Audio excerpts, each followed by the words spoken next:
10-second countdown for we're live, please. Okay, I've got notification we're now live.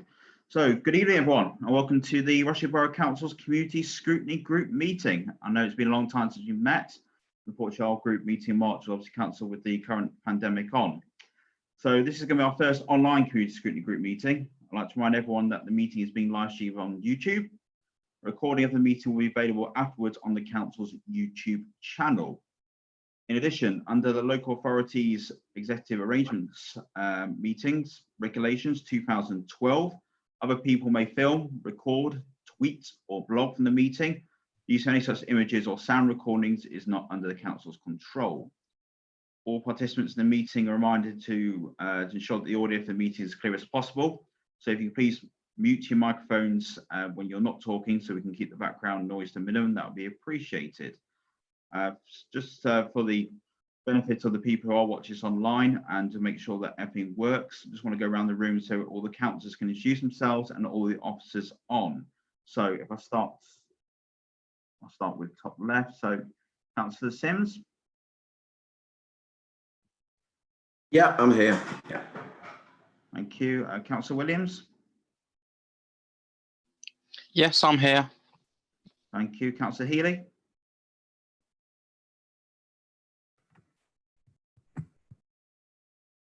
Sorry, Chairman. Yes, Chairman, I'm here. Thank you. Thank you. Councillor Richard Mallender. Yes, I'm here. Thank you. Councillor Jones. Yes, I'm here. Councillor Walker. Good evening, Chair. Thank you. Evening. Councillor Mansell. I am here.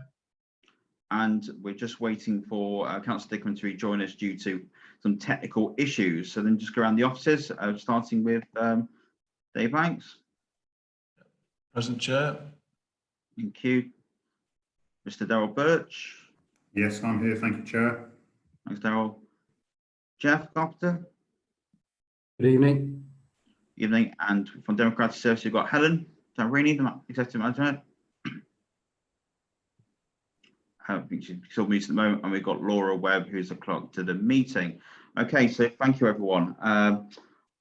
In respect of asking a question or wishing to speak in the meeting, if you could please use the raise hand function, which is on the bottom of your screen, when you wish to speak, and obviously unmute your microphone, and once you've spoken, to remute your microphone, please. In addition, if you've got a question to ask during the meeting, you can use the chat function. Like I say, just want to bear in mind that the members of the public or our fellow councillors who are watching online can't see that chat function. So again, if you'll put something in there so everyone's aware, that's fine, but please make sure if you can to say it for the benefits of everyone who's watching. In respect to voting, we'll ask for councillors who wish to abstain or vote against an item to raise their hand first. If no councillor indicates, we'll take that as the vote's being carried rather than doing a roll call each time for every item. I think before we go to the first item on the agenda, I just really want to pay tribute to all our teams that have been out in the communities during the COVID-19 pandemic. I think we all know the fantastic effort everyone's been making, especially to our streetwise colleagues who've been out there every single week, every single day, still doing their job, and of course all the officers who've been supporting. I know it's really much appreciated by those in the community, the job they've done. So if we have our thanks passed on, that'd be great. So to go to the first item on the agenda, apologies for our absence. No apologies. Thank you very much. Then we go on to the minutes of the last meeting. That I know it was a long while ago, but has everyone had a chance to read through the minutes? Yeah. Has anyone got any comments they wish to make on the minutes? No. Okay. So all those in favor? Sorry, Councillor Jones. So you're muted, Rod.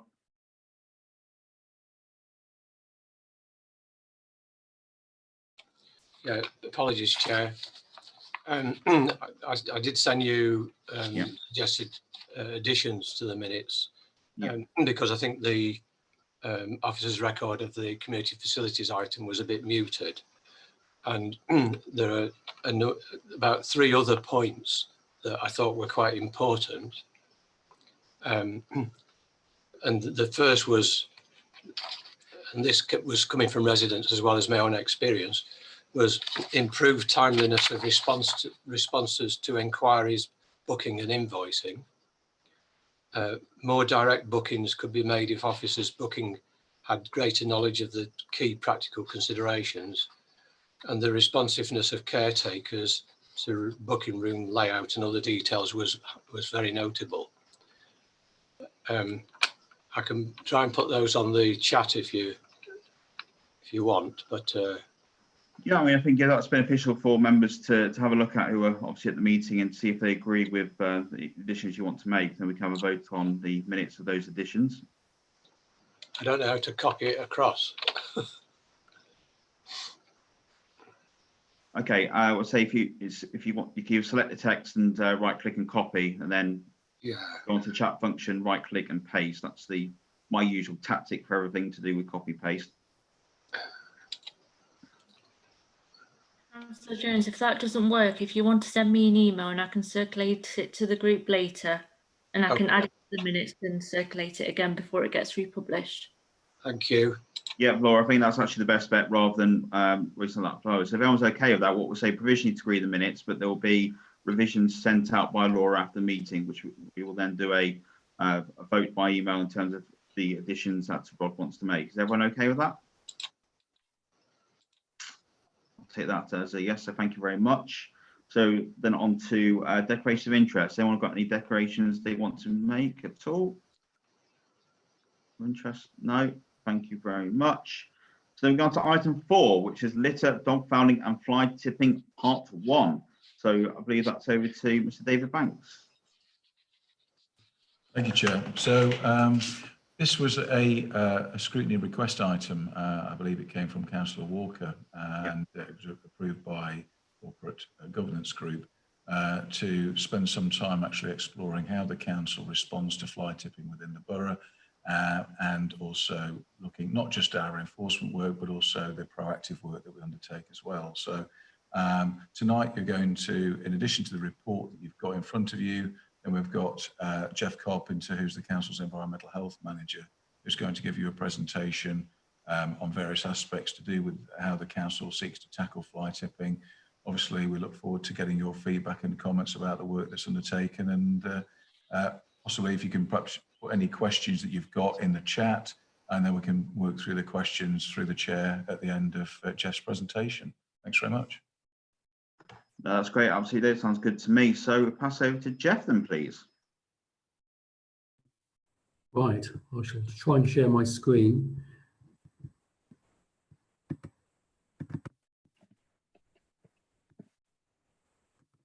Can you see that? I can, as everyone can see that. Any? Yes. Thank you. Great. Okay. Okay. Anyone who can't put their hand up, then we're going to be, that might get confusing. So let's say anyone indicates by waving their hand now, so that everyone can see it. Looks good to me, Jeff. Thank you. Okay, great. Okay, good evening, everyone. So like you said, this was a request that I'll provide a bit of an update in terms of what the council does in terms of fly tipping enforcement. And I think it's important to note that that is the vital part of the role that environmental health has in terms of fly tipping. Okay. And enviro crime in general, we don't deal with fly tipping, we deal with litter, we deal with dog fouling, which I think I'm going to report on in due course at a later date. But enviro crime generally is quite a small part of the environmental health workload, as I'm sure you are aware. Fly tipping blights neighbourhoods and is a selfish act committed by a minority of unscrupulous and criminal, largely, individuals. Fly tipping itself describes the dumping of waste in the wrong place. And it can be anything from a bin bag, some garden waste, or as you can see from these images, larger quantities of domestic and/or commercial waste. This is waste that has been dumped in the last few months. This is waste that has been dumped again very recently off the A453. I think Councillor Walker is well aware of some of this waste because it's led to some promotion campaign that I'll talk about very shortly. So like I said, from an environmental health perspective, our involvement in fly tipping is very much concentrated on the enforcement. The County Council has a role as well as the Waste Disposal Authority.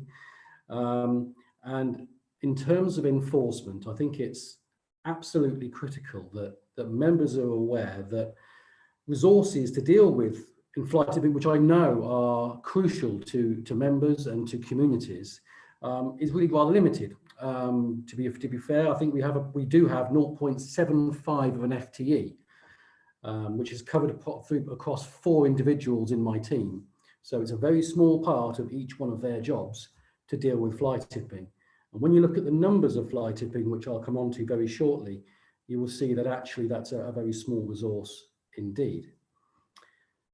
So generally speaking, fly tipping has increased nationally over many years, certainly as you can see here in this table, over the preceding 7 to 8 years. Nationally, we have seen a 50% increase in fly tipping. So it's not an issue that is focused on Rushcliffe or isolated to Rushcliffe. It's a phenomenon which blights every local authority across the country. That said, Rushcliffe itself has seen an increase of over 320% since 2012. And as you can see from this table, we are not alone. Our numbers, as you can see here, are very similar to most of the councils across the county. And I would say that those of the councils across the county have wardens and a much greater resource to deal with it than we do. So the picture, had I done this presentation in March, as I think it was originally planned, I would be telling you a very different picture to what I am going to tell you now. So up until March 2020, as you can see from the green line on this table, we were being quite successful. I would be telling you, members, we are seeing a decrease in fly tipping actually over this year to what we have seen in previous years, generally speaking. We're beginning, and I would say that the activities of our promotional work, our media campaigns, all the stuff that I'll come on to was beginning to have maybe a bit of an impact. But you know, as I'll come on to, you'll see that soon changed as we entered lockdown. I think it's perhaps also interesting to know that why is it that people fly tip? There's no doubt that a lot of the fly tipping that we see is commercial waste. So therefore it's being undertaken for financial gain. I think in some part it might well be down to laziness and certainly selfishness. And as we've seen a greater prevalence of social media, so too are we seeing a greater prevalence of organised criminal activity related to fly tipping. So going back to that graph, this graph demonstrates the increase in fly tipping since lockdown, since April. So very easy to see there that the incidence of fly tipping, obviously in April and May, not many people were moving at all. Lockdown was pretty much entrained, wasn't it?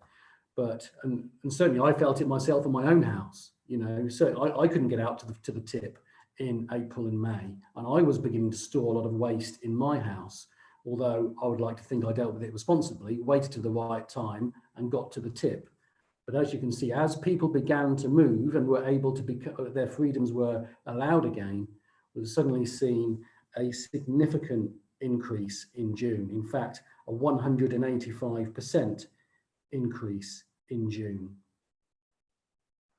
And I would be suggesting to you that there is no doubt that this increase in April, May, and most specifically in June can be contributed to to lockdown and to COVID-19. Equally, this graph shows you the amount of the tonnage, the weight of fly tipping waste that R2Go, our contractor, has collected. So in the first quarter of 2021, R2Go have actually collected as much waste as they normally would in an entire year. You can't see this graph particularly well, so I'll explain it to you. This graph hopes to to explain what is what is it that people are fly tipping. Certainly this graph represents the waste that's been dumped since May through to July. So the big table there on the left-hand side is general domestic waste, which amounts to 78 reports. 32% of the fly tips were general domestic waste. 17% was household furniture. 14% was builders' rubble. 8% was garden waste, and 7% was white goods.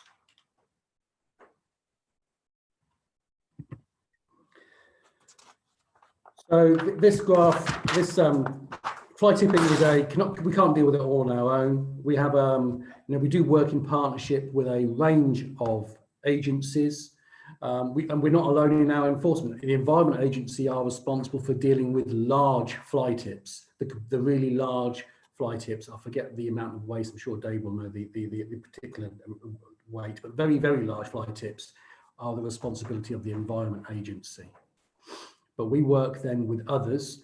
We work with Highways England, County Council and the police to pull together all the evidence that we need to take any cases. And it should be noted that we now have something here called the Cleaner Knots group in the top right-hand corner of this slide. This is it's kind of a reinvigorated partnership, which I represent the borough on. And the idea of the Cleaner Knots group is all of the local authorities across the county. And the idea of it, because fly tipping does not know boundaries. And I think it's very important to note that a lot of the fly tipping that occurs in Rushcliffe actually is sourced from other boroughs, most specifically from the city. So the Cleaner Knots group is a partnership approach where we try and share intelligence, we share ideas, and we undertake joint promotional campaigns rather than go on. So we get a bigger hit as one organisation or one entity as opposed to individual local authorities doing their own little thing. That's the idea of that. But the picture here is that we're not on our own. We do work with others. So honing then down into specifically around the level of enforcement that we do, when we get a fly tip, the vast majority of fly tips contain no evidence whatsoever. They will be bags of grass cuttings or whatever they might be. And so it's very likely that they will just be picked up by our contractors and disposed of, hence the graph I showed you earlier. And I should also note that so far in 2020, the cost of collecting fly tipped waste has amounted to over £20,000. But where waste does contain evidence, we do have powers and we will investigate. And that evidence might be an address, a telephone number, anything that links that waste to an individual, we can investigate. And I should also note that from an environmental health perspective, we would deal with waste that's on public land. Where the fly tipping has occurred on public land, it's down to the landowner to remove and to deal with. So in this example, we have 2 CCTV camera kits, mobile cameras that we position at various hotspots and wherever they may occur. These are overt cameras, so we have to comply with the Regulator of Investigatory Powers Act. So we will have a sign saying CCTV is in operation here. And the CCTV images, as you can see on the right-hand side there, are quite clear. They can work at night. And certainly in the last year or so, we've been very successful in getting criminal convictions as a result of these CCTV cameras. I would note, though, that the CCTV cameras by themselves are not necessarily, in my opinion, the solution and the be end and end all of the whole thing, because they do take officer time, bearing in mind the officer resource that I mentioned earlier. They do take officer time to position, to maintain, to service, and then collate all the evidence that's within that camera, that CCTV image. It takes a lot of officer time. So just getting another CCTV camera is great, but there's all that background administration that has to take place to manage that camera. So I think it's important we note that. And we are considering at the moment the purchase of a further camera.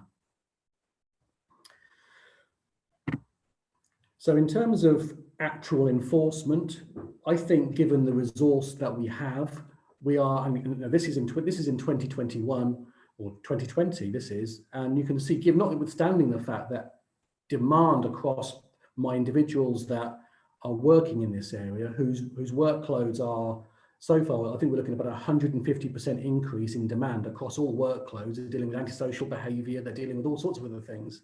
But notwithstanding that, we're still able and still have issued a good number of fixed penalty notices for fly tipping this year. So I think that's quite a success story. Moreover, in 2019, we also seized vehicles that were used for fly tipping. And in fact, as far as I'm aware, we are the only local authority in Nottinghamshire to have used this power.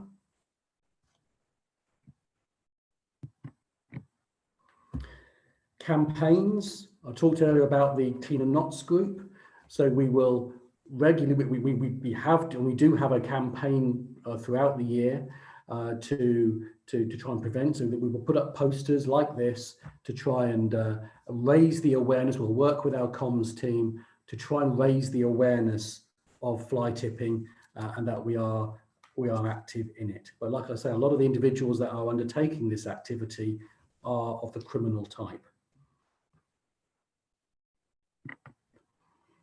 So my final slide here is, this is an example of a stop and search exercise that Councillor Walker will be well aware of, that we undertook in July 2020, a specific issued in the Gotham area, where on a single day we've worked with the police to as you can see, the weather was horrendous.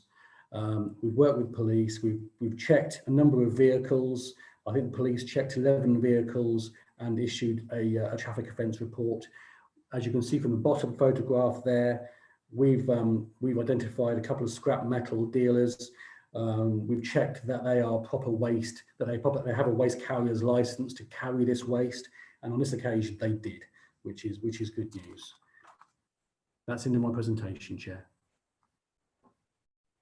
Okay, thank you very much, Jeff, for that comprehensive presentation. Very much appreciated. So shortly we go around the members once I see all the hands raised to any questions to you. For the benefit of the members of the committee and to obviously the hundreds of people watch us on the YouTube channel, myself, Councillor Bouncell and David Banks were having a discussion during our pre-meeting when we were going through these slides and the resources, and a question that came up was asking the resources that the council puts into prevention measure around fly tipping. At the moment, it's equivalent to 0.5 full-time equivalent position. Obviously, and then we found out about the cameras that we got there in terms of trying to get the community to potentially use this kit. So after having a discussion with the portfolio holder for neighbourhoods, Councillor English, so I really want to thank for the engagement that he showed and really wanted to work with ourselves as Scrutiny as well. I'm proposing another recommendation along with the recommendation we have, which is it's recommended that members consider the report and provide feedback on the council approach to tackling fly tipping. The further motion I'm going to put into the group chat now for everyone to read, but also obviously going to read out, which is to ask the Chief Executive, in conjunction with the Cabinet Portfolio Holder, to review the resources deployed on enviro crime enforcement ahead of the 21-22 budget setting process. Now, judging, obviously, as Jeff said, he would have a much easier time if he was doing this presentation in March, because we would have gone, no, Jeff, absolutely spot on, you're doing great. And of course, Jeff and the team started doing a good job. It's not their fault, of course, with what's happened over the last few months with the pandemic and the lockdown, and a lot more people potentially at home trying to do the DIY have been put off for many years. But what I think is really important is that we as a group can put that message back to Cabinet and to the leadership team, which is we really need to look at the resource side of the budget, because we appreciate this year where the budget is, and it's quite hard to now, by the time you get that position in place and approved, we're going to look at for the next budget anyway, but to give enough notice for the resource to be looked at, and I think that's really appropriate to do. And again, that can come back to us potentially when we do the part 2, so we can review if there's been any decision made, and go from there. So I'm going to put the recommendation in. Obviously, I wanted to let you all know that now before I go around, in case anyone wants to comment on that, and we'll vote on those recommendations when we get to that stage. But I think for myself, Jeff, I want to say before I go around the group is, like I say, I really do appreciate what you and the team are doing, and especially look at the pilot project, which I'm sure Councillor Walker will talk to us about as well from his point of view as a ward member. I think you're doing a good work in terms of trying to get that down. And like you say, what we're doing, I think, is setting the standard across Nottinghamshire, especially the other councils can learn a lot from what we're doing. So if our countdown members indicate if they wish to speak or not by raising the hand tool.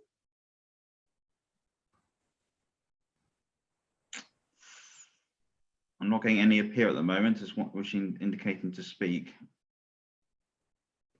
Pretty much everyone's got their hand up, Jonathan. Okay, nothing's appearing on my one, so there you go. That's probably everyone's bonus. So I will go round. Councillor Walker, I'll go to you first, absolutely, for alerting me. So there you go. That's what you get for being teacher's pet. Off you go, Councillor Walker. Well, I was just jumping in there to say Rod had got in there first, actually, but I'll. It's not like me to not have my elbows out, so I'll take that opportunity. Thank you, Chair. I'll come to Councillor Jones next, Rod. I'll come to you next. Yeah, so we've. I'll mention in a second that I'm very grateful for the, localized support that we've had from officers in the Gotham ward recently. Obviously, I appreciate it's a matter that affects the whole borough, but there's a couple of things I'd like to say to record officially before I pose questions or thoughts. One is that residents consistent and high praise for the speed and effectiveness of the way that we react to tips post report, and that's almost uniform. And I think it's worth saying that Darryl and his team have made a solid name for themselves in the with the speed and the effectiveness with which things are cleared up. But yeah, particularly I'd also like to record thanks for the recent work of Dee Hunt on the localized project that we've been working on in Gotham. It's great to feel fully supported by the officers and encouraged by the start that we've made with that. And I stress the word start because we've got a lot of work to do, but Dee's very engaged and engaging. So I'm thankful to everybody who's helped set that up. Look, I think the stats don't lie, do they? What we saw on the slides earlier exceeded even my own expectations of the growth. I accept that there's a potentially short-term bump here, but the slide that showed things going back to 2012, 2013, the line is only going in one direction. And that's not, the fault of anybody, at the council. As Jeff rightly said, there's a national issue going on here. So yeah, the stats don't lie, and it's got to be about deterrence.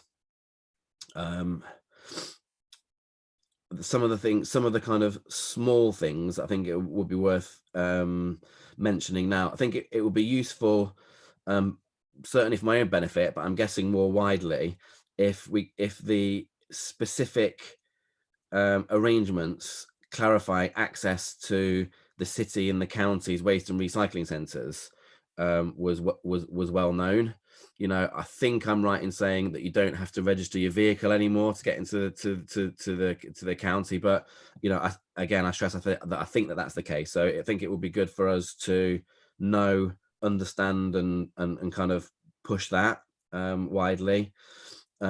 Secondly, this issue that I perceive, and it's mentioned in the report, that there's quite a lot of the issues are this pardon the gender specific term, comrades, but the man with a van type situation, which I think I get the impression happens a lot from local Facebook groups. Somebody jumps on, oh, anybody know who can help me clear out a few items. There are hawking contractors, shall we say, looking at those sites, and often you hear that they turn up within half an hour and it's in the back of the van. Is there a resource for us? There are probably only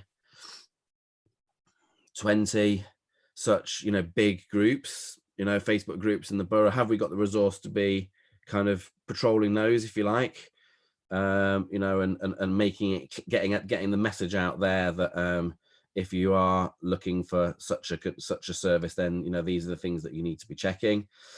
Cameras was mentioned, and it's the thing that when you speak to local residents, it's the number one thing that they want. Now I hear and I listen and respect Jeff's professional opinion about that. One thing that I would say on the cameras is I think that what we would want on a very local level is if the borough could help us with the admin in terms of setting things up legally, then we prefer to run it ourselves, because then we're not reliant on the borough coming and moving it to the field or the location that we want. So if we can get a bit of help setting it up, then we'd be well up for taking it over from there. That's it. I'll pipe down.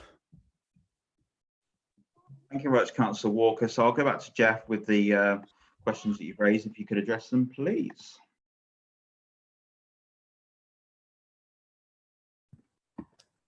Thank you, Chair. I think Councillor Walker makes some good points. And I think in terms of the setting up the camera yourselves, I don't see any problem with that at all. I'm sure that's something that we can help with. Do you agree, Dave? So thank you, Chair.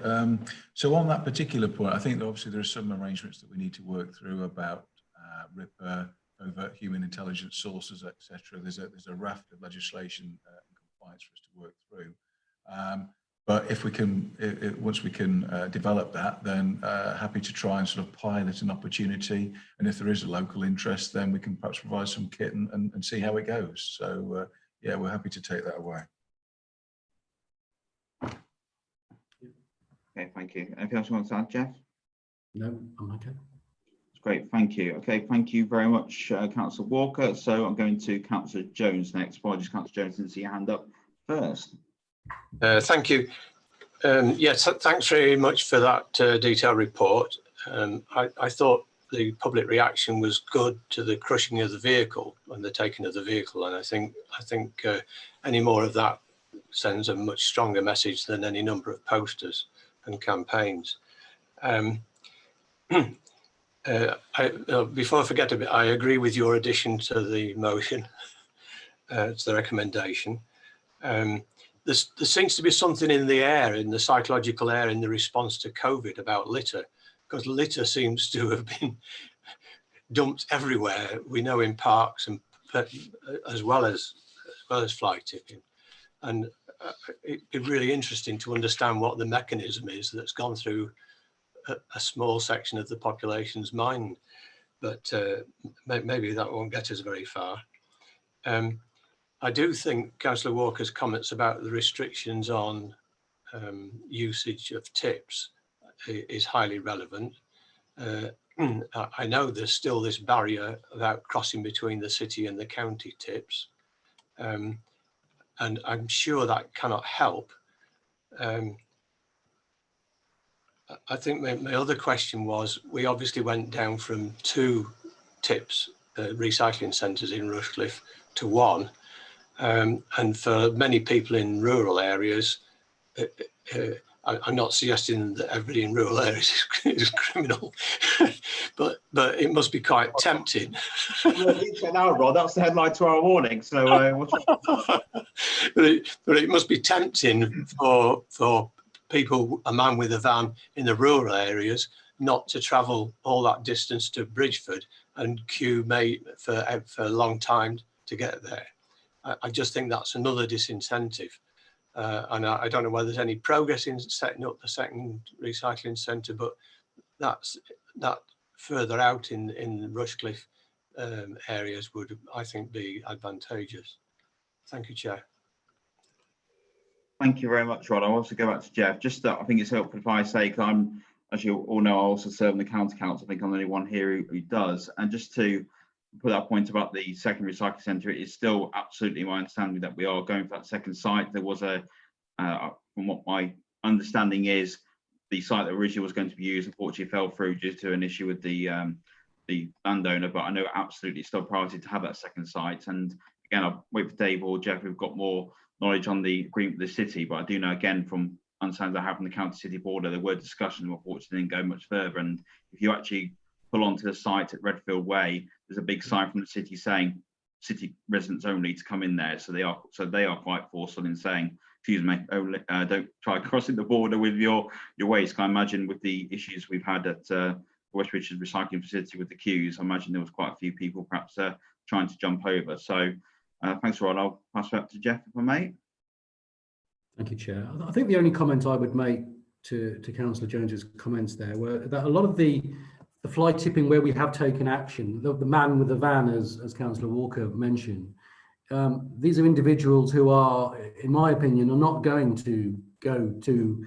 They're not going to, whether a tip is open or it's not open. These are criminals. When you look at the mobile camera data that we've taken from these individuals, these people are intentionally, knowingly going out, collecting large numbers of white goods in the main, going to a lay-by on the A52 or the A453 and depositing that waste knowingly in that place. It's not a case of whether or not the tip is open or not. These guys are criminals. Absolutely. Okay, thank you very much for that, Jeff. So I'll go on to the next on my list, which is Councillor Mallender. Thank you, Chair. Yes, that was a point I was going to make. I mean, clearly looking at the pictures that show the materials that have been dumped, all those, almost everything there is recyclable. You could go down to, you know, even if you looked at, we were talking about the city, there's plenty of metal recycling companies in the city who would quite happily take those most of the stuff there. The people who are dumping these things aren't interested in getting the money for recycling. They're just interested in getting the money for taking stuff away from people who are not going to ask too many questions and just want it out of sight, out of mind. And then these people go and dump it in the countryside. And yes, we do need a new recycling plant, and we need to increase the range of materials that can be recycled as well. I'm sure we're all very much in favour of that. But on this particular issue with material with fly tipping, I think we need to, as a council, look and see, do we need to put more resource into this ourselves? I appreciate that the current lockdown has created what appears to be a spike of this, but the trend has been clearly upwards before that. And if the trend is upwards, even discounting the issue around COVID, I think we need to be looking at putting additional resource into not just the tracking down of the criminals who are causing this, but also to education of people not to use these people. Don't give them an in. You know, make sure that you're disposing of whatever it is through a reputable dealer, through someone who is a registered dealer, someone who is licensed, or taking it to one of our own recycling centres. There's an element of education and there's an element of enforcement. And I think we need to look at putting additional resources into both. Okay, thank you, Richard. Pass back over to Jeff. Some points. Yeah, thank you. I agree with Councillor Mallender's points. I think the only, what was the point I'm going to make? No, I'm quite happy with everything that he said. I think I can't. That's fine. That's great. Thank you for that. So go next to Councillor Williams, please. Thank you. Thank you very much for the presentation. And it's like we've all said, it's interesting to see that since lockdown, the massive spike that's happened. And I remember when we were looking at it potentially in March, it was the levels that it was. I'm just wanting to know, has there been any, since the tips have reopened, has there been like any change with the levels that have gone. I know like June's quite high, but from what I can recall, June the tips were still closed. Particularly the one in West Bridgeford was like one of the later ones to reopen, being the local one. But of course, if the data isn't there yet, and also is because of this increase, have Streetwise had to set up like a specialist kind of unit in order to deal with these problems, because of the increased demand. I don't know how long, we see that the tonnage and how many, but I don't know how long it takes them to clean it up, or what kind of workload it puts onto them as well from other tasks that they're to do from the borough, and likewise what it puts onto the county. And just going like with the kind of the point that Councillor Mallender made about education and being proactive, that is a kind of a resource that the borough could promote to point residents, and that can be shared to local residents about finding a licensed contractor in this field. We see like a lot of like check a trade type websites for plumbers and joiners. Is there such a place? I'm not sure, for people to clear waste as well. Thank you. Pass back over to Jeff. Thank you. I think in terms of the question around the resource from Streetwise, I think I'd refer to my learned colleague Darryl, who I'm sure will have that information. The only point I would make, and I remember now from Councillor Mallander's question as well, and it links to this one, is around the resources that we do promotional campaigns around householders' duty of care. So I think it's important to note that just because there's fly tipping, that actually there is a responsibility on individuals to ensure that when they pass their waste to somebody, whether it be a man in a van or whoever it might be, they have a duty of care to ensure that person is a licensed waste carrier. And we do work with our comms teams. The work that we've done with the Clean Knots group has been around reinforcing that point. I don't doubt there's more education and more promotion that we can do. But I think it's important to note that there is that duty of care does exist. In fact, there is a fixed penalty specifically for that offence now as well. Darryl, do you want to comment about the Streetwise? Yes, thank you, Jeff. Thanks, Chair. Yes, so Streetwise have put in additional resource. Contractually, as the contractor the council has appointed, Streetwise are supposed to move all fly tips within 48 hours, unless there's any evidence there, in which case we won't remove it, because Streetwise will then liaise with Jeff and his colleagues in environmental health. I think it's probably fair to say that due to the demand, which Jeff's slides clearly showed, we are not holding Streetwise to 48 hours removal.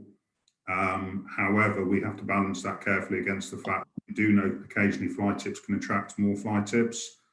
With regard to actually having a unit or a special fly tip team, they have increased the resources used. None of the waste is stored anywhere. As soon as it's picked up, it's taken straight away to the relevant disposal points. So we will be picking up as a council a potential additional cost from Streetwise on top of what's already within the prime contract.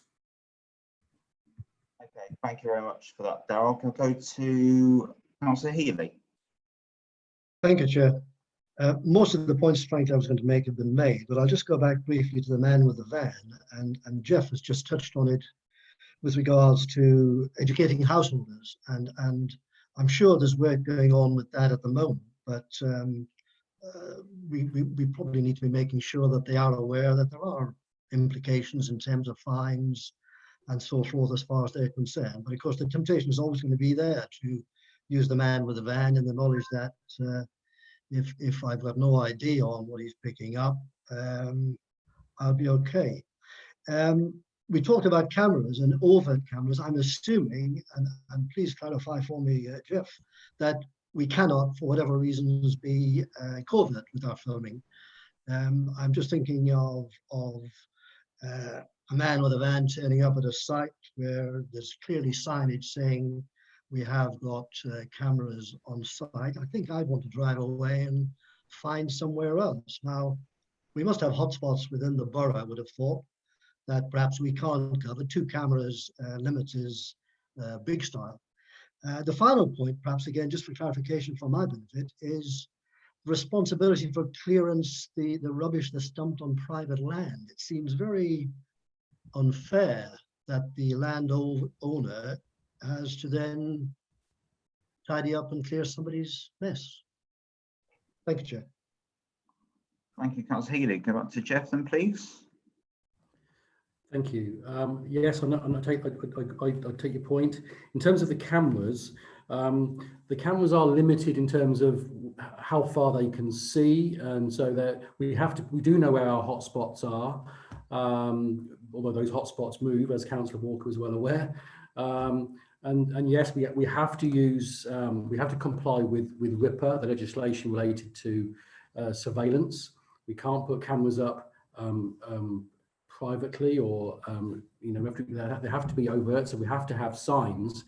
But I would say that notwithstanding that, where we have, and I've shown one of the images on the slides, didn't I, of the camera there that picked up that van. It made not a jot of difference whether or not there was a sign or not. That individual still chose to dump. I think it was a large number of, that particular one was a large number of fridges, and the CCTV cameras were very clearly able to demonstrate the registration number and watching him dumping them willy-nilly, and so they're quite effective to that degree. In terms of the responsibility on private land, I take your point.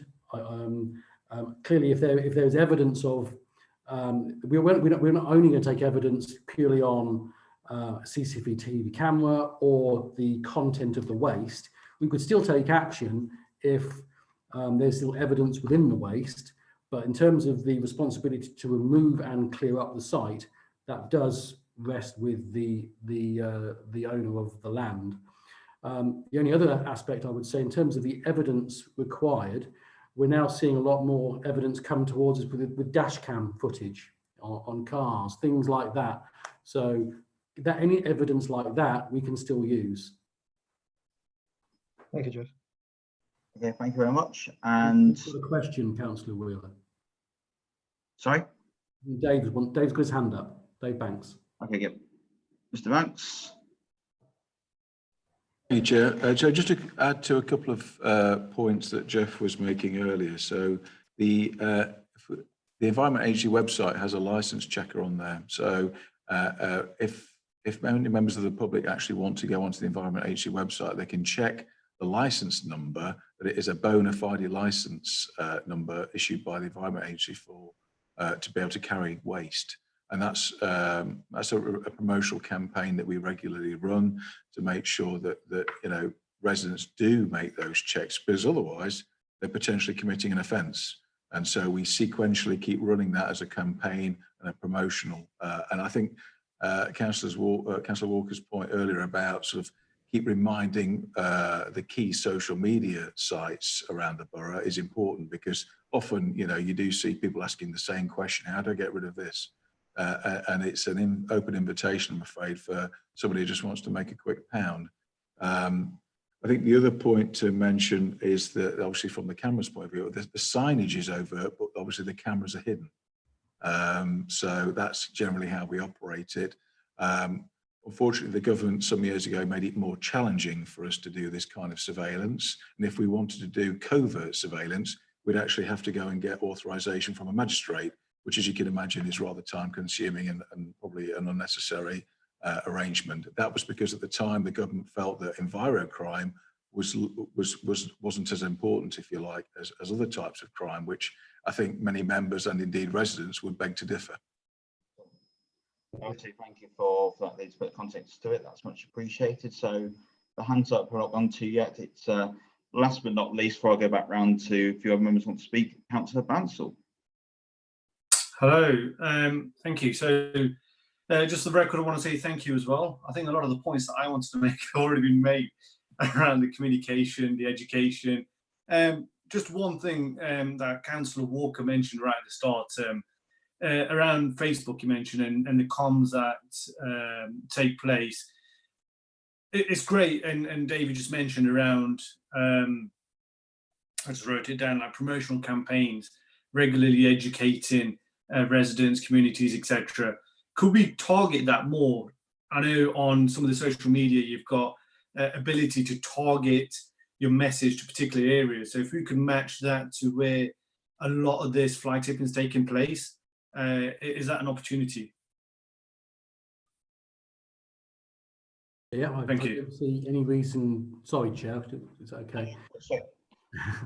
I don't see any reason why we can't. That's something we can't work with our comms teams to address, and maybe to get that link between our hotspots and these local Facebook groups. I'll have to get some advice from our comms team on how that works, but I'm sure that's something we could look at. Super, thank you. Yeah, no, that's great, Jeff. And the points I was going to make was again around the social media and the communication side, because I think it is a really important part. People don't realise they are accountable to make sure the waste is correctly disposed of. I know some are, but I do think, you know, if someone's going around offering £10 to clear out the garage, there's a reason it's only £10, because it's going to be dumped around the corner. And I think we need to actually make that campaign. No, I think it's too good to be true. It's going to be, and really push that point, sort it to hopefully stop these people who are going to be taking this waste and dumping it in our spots. And also what I want to say before I go back around to a couple of members is thanks to Streetwise and the team during this, because I've had a few incidents in my patch, and as soon as I've gone straight to Holly and the team have literally come back straight away and gone, yep, getting something there right now to sort it. There was one occasion one day where the fly tipping was done 3 separate times at the same place on the same day. So poor Streetwise had to go there, collect it once, keep going back, but still did and went to sort it. So I really want to put that thanks on record. So I know some members are going to put their hands back up. Just want to make sure that they're not still up from before. So, and for the order here, Councillor Healy, your hand's still up on my screen. I'm sorry, no, thank you. I've said what I've said. My mistake. Let me remove that. No problem at all. And I'll go down in order. Councillor Jones. Thank you, Chair. What I was thinking was, what can individual councillors give as a message in any communications we individually give out to our residents? And secondly, with that, I mean, this is quite apart from the social media targeting, which I think is really important. But if a member of the public happened to see something being dumped, would they be clear enough as to who to contact? Because I'm very aware, you know, you see a number of things out in the community and people wonder, is it the police? Is it the county council? Is it the borough? Is it the Environment Agency? And then, oh, well, the time's passed and the information's gone. So I just wonder, the 2 questions: what can we do individually as councillors that supports the effort? And secondly, is there clarity to the public about contact points? Well, thank you, Councillor. I mean, in terms of, I'm not going to put Jeff in the position of saying what we as councillors should do, because no doubt, not that mean to say that to him. But I think absolutely what we can do is what we're doing here is to scrutinise what's going on, to make representations to Councillor Inglis, for example, as the portfolio holder, who I know is very receptive to these ideas, and keep asking those questions. And I think we've so far got a lot of ideas for which I know Jeff and the team will go away and look at. I think especially the social media side seems to be very unanimous across their communication, putting out there to members to us what they should do. I know representations have been made by the Lido Council to the county in terms of recycling centres, you know, West Bridgend, everywhere else. What I will say is, well, the council, borough council, works really well with the county council about the queuing system. The West Bridgend recycling centre, people would have noticed we've had the queuing system in place going around the arena car park. That's what's in Friday. Obviously, the arena's reopening, but I do know there's been some really good collaboration there in terms of making sure that's done, which has helped, because I think we all know where that recycling centre is, where there's 5 people queue up and instantly it's a traffic jam. And perhaps with big long queues, I can imagine a lot of contractors or members of the public would have thought, I'm not queuing half an hour, I know a good spot around the corner, I'll go and dump it there. So I really think that works has been done, and we as councillors can obviously keep pushing that as well forwards. Your second question, though, I will go back to Jeff on to answer, if I may. Thank you, Chair. The question I believe was related to the role of the public in gathering evidence and how they might do that. I alluded earlier that I think given the very restricted resources that we have, I think the role of the public in being our eyes and ears out in the patch, I think can't be overstated. But having said that, we don't necessarily want vigilante groups patrolling Rushcliffe and gathering evidence. We are very happy to gather evidence from members of the public, whether it be dash cam footage or whether it be purely I saw an individual coming out of a certain vehicle registration number, taking that kind of evidence, passing that to us. That evidence would be absolutely critical. They would be a witness to an offence. Absolutely, thank you. So last person to hand up is Councillor Walker, who I'll pass back to. Thanks, Chair.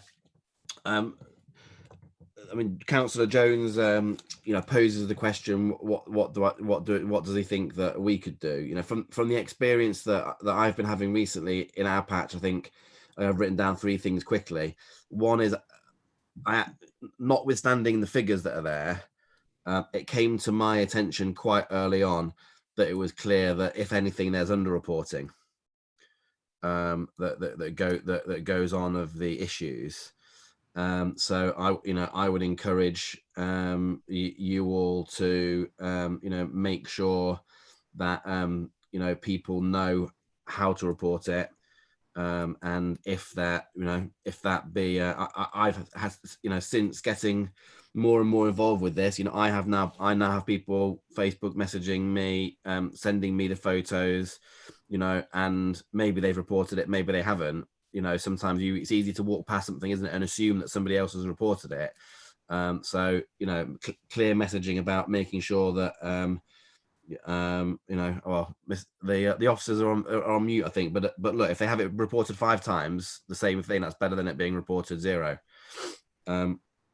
Secondly, I think it's about us trying to share best practice, because by its very nature, this is hard to detect, and we're going to need to be innovative in how we and how we tackle it. The things that have been tried before haven't managed to stem that rise that we see. Again, that's no negative comment on the officers or anything else. It's a fact.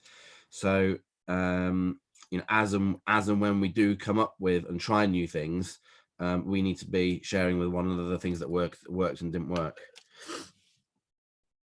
Thank you, Councillor Walker. And I think one thing in terms you say about knowing councillors what to do, so I'll come back to Dave in 2 seconds. It's just about the perhaps communication through councillors connection. With perhaps if Helen and is still listening in, perhaps we can put something out there for all our colleagues who potentially aren't sure themselves how to report that, so that can be passed on to members of the public as well. But I think it's still that same piece of work around communication, which I think we've made, which another team will take away. So I'll just go back to Dave, thanks, if I may. Thank you, Chair. So I think that's been a really good discussion tonight with some really interesting ideas, and really grateful for councillors and putting forward those ideas, which we will certainly take away and work on. I think it's interesting if we were to look at this at a strategic level,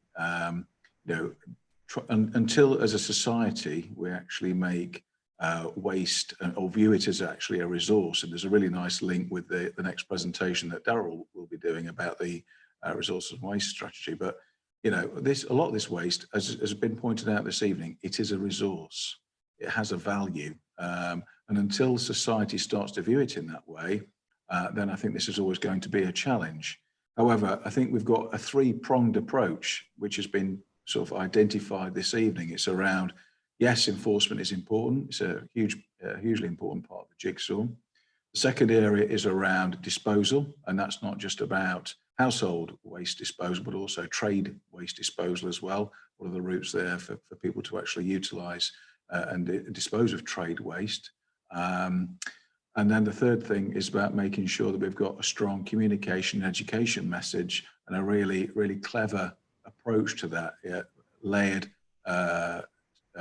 looking at different target audiences and so on, to really hammer home some of those important messages around making sure people choose the right waste carrier, all the way through. So I think that three-pronged approach is certainly something that we're going to continue to drive home, and I think that will encapsulate the vast majority of comments that members have made this evening. Okay, thank you. So the chat function has started to crash on me on the computer, which is good old technology going there. So if anyone can put the hand back up, if there's anything else they want to add before we go to the recommendations. I'm not seeing any go up. So we've got the two recommendations now in front of us, which I've read out before and on the meeting there. Can I have anyone who's against or abstaining from those to please raise their hand?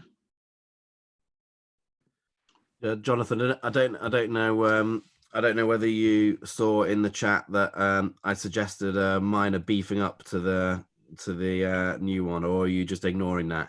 I promise you I'm not ignoring it. Like I said to you, the chat function has today, but minor beefing up with yourself, Councillor Walker. I dread to think, but go on, tell us what you'd like to So I'm suggesting that at the start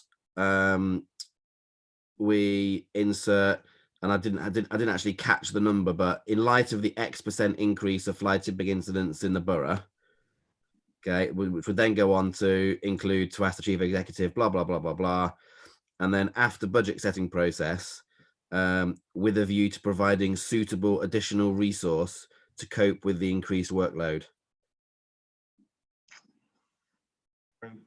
Okay, I mean, in terms of the motion there, can I see if anyone wants to make any comments on that first of all before I come back to it? Not seeing any hands go up. I don't have a comment, but I'll see.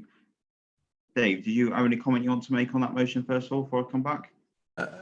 Thank you, Chair. Yeah, I think I probably don't need the exact percentage. I think we could probably just say a significant increase in light of the recent significant increase of fly tipping incidents. I think that sort of explains it quite well in terms of the current context. And yeah, you know, I think the additional section at the end as well would be fine too. So it's about taking a step back, isn't it? Looking at the resources that we've got, and that's what we're committing to do and explore. Okay, thank you. So if everyone's happy with that amendment that Councillor Walker's put in, if you're not, if you could raise your hand now or wave at me to say you're not. Okay, so the indication, I think so. Thank you, Councillor Walker, for that. Much appreciated. So those are the two recommendations. I've taken them together. Again, if I just ask, is anyone against or abstaining from the recommendations? No, so we'll take that as carried unanimously. Thank you very much, everyone. That was a really great debate on that first item of the evening, so much appreciated. So then we have our number 5 on the agenda, which is the waste strategy. So Dave, do you want to say anything before we hand to Darryl? Yeah, thank you, Chair. So this particular item is there's no covering report to it. It's simply a presentation that's designed to really bring members up to speed with where we are with the resources and waste strategy, which emerged some time ago now. And there are certain key elements of that National Resources and Waste Strategy which have been embodied within the Environment Bill.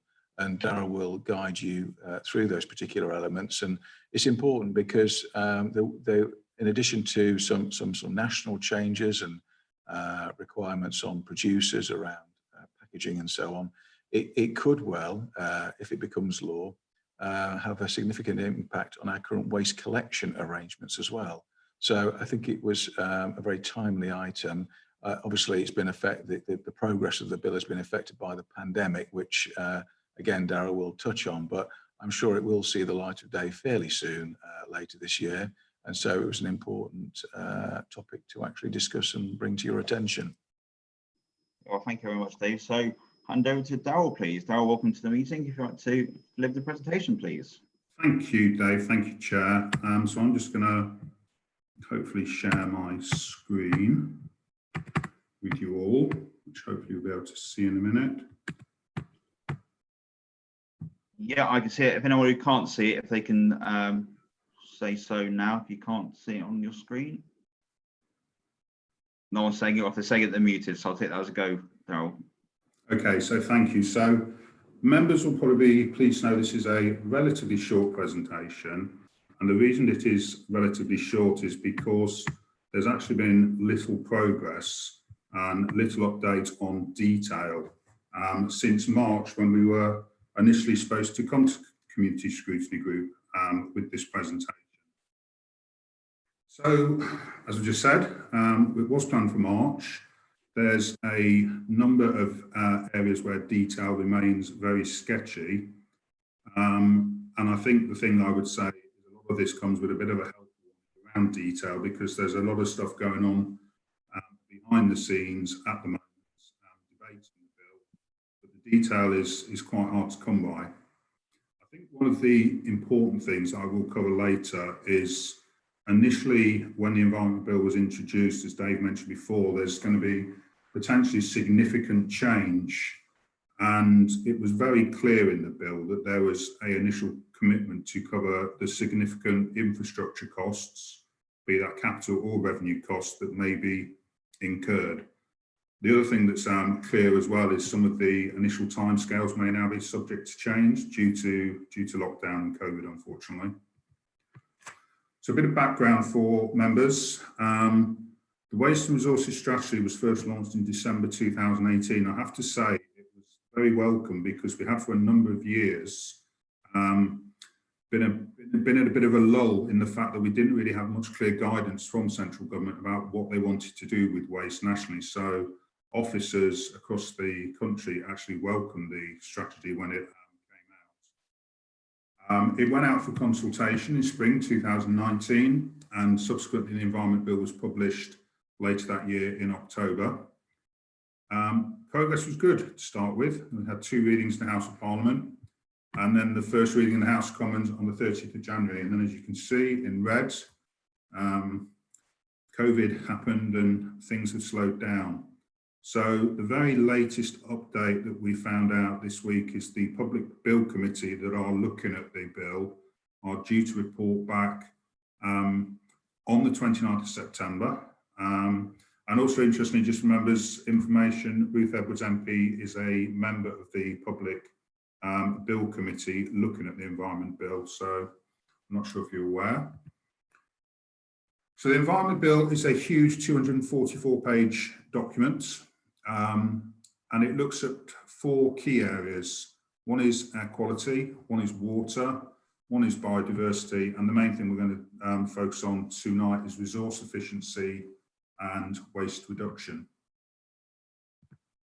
In regards to that area, resource efficiency and waste reduction, I'm going to briefly cover following: consistency of collections, producer responsibility on packaging, the proposed potential national deposit return scheme, and also plastic packaging tax. And there's a bit of a 2-pronged approach on packaging. As you can see, we've got producer responsibility, and then we've also got potential additional taxes on plastic, which I will cover in a moment.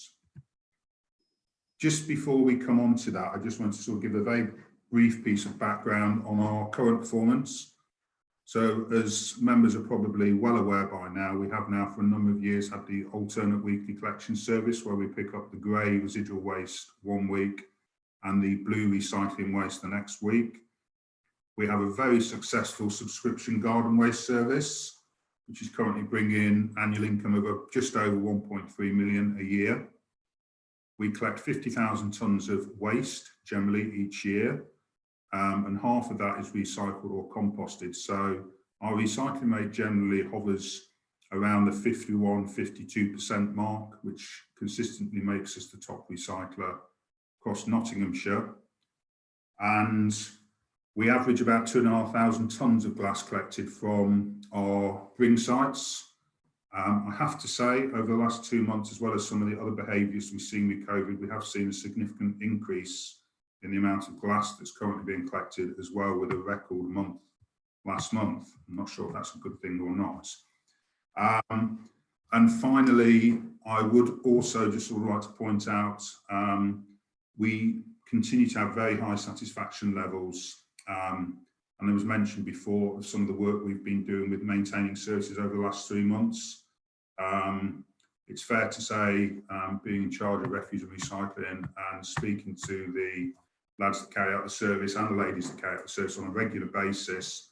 They've been absolutely overwhelmed by the support that they're getting from the members of the public, and hopefully long may that continue. It's probably really important. I think Jeff covered this slightly before. This slide is entitled WCA v WDA. It sounds like a boxing match, but it's not. So there are legal responsibilities on Rushcliffe as the WCA, which is the Waste Collection Authority, and the County Council are the Waste Disposal Authority. Members may well be aware that the county have a PFI contract in place with Veolia for disposal, which started back in 2003 and runs for 26 years. And I do know from accompanying members to the Mansfield recycling facility, and for those that haven't been there, there is often a bit of confusion about what we can collected, or frustration potentially about what is on the current input spec, and what we would potentially like to be put on the input spec. And that's why it's important to understand that to a certain extent, we have very little say on what can be collected, but we have a lot to say on how we collect it. We don't receive any income for the waste. The income goes to Veolia. The risk sits with Veolia. That's the way the contract was set up. And as I've covered, there is an awful lot of confusion generally around what type of plastics can be recycled in our blue bin. Obviously, the contract that we have in place, or the county have in place with Veolia, could potentially delay the implementation of the Environment Bill if additional streams of waste are added. And again, I will cover that in a second. And there's likely to be significant infrastructure change to disposal sites and to the MRF, the Materials Recycling Facility at Mansfield, should we start being able to pick up different items of waste in the blue bin. Mentioned cost before. So at the time, it was very clear in the Environment Bill that they recognised the pressures that we currently had then and the potential new costs arising if we were to, for instance, having to start doing some of the things that I'll come on in a minute. And I would point out that was pre-COVID, but it was very clear in the bill that they would commit additional government funding to meet any new net costs arising from the policies. And those net costs would cover sort of upfront transitional costs and also ongoing operational costs. Having said that, unfortunately with the costs, the detail is not in the documents. The commitment's there, but the detail's not at the moment. So these are the main things that we wanted to look at. So consistency of collections.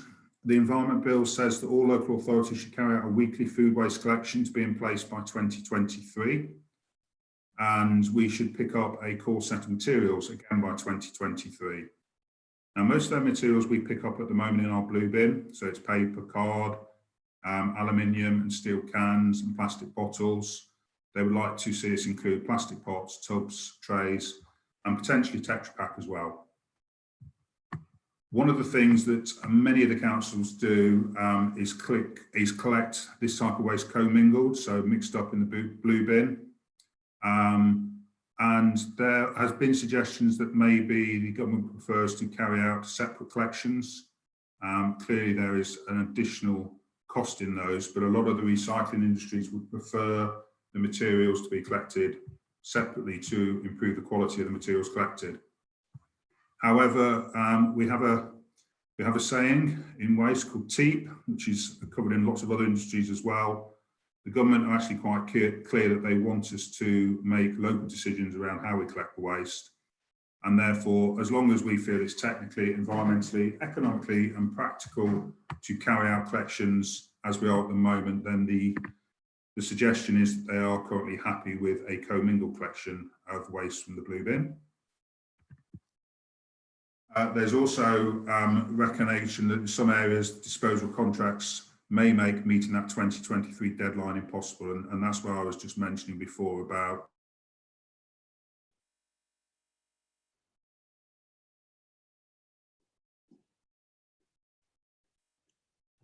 PFI necessarily to the infrastructures. Again, I'm harping on about the detail. It's not clear at the moment whether they want the glass to be collected at the curbside or whether the 2,500 tonnes we pick up can carry on.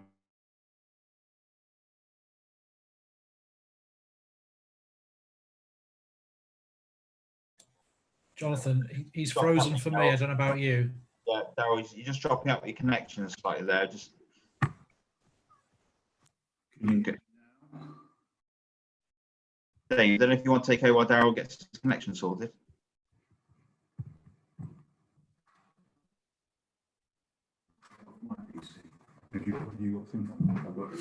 Just bear with me.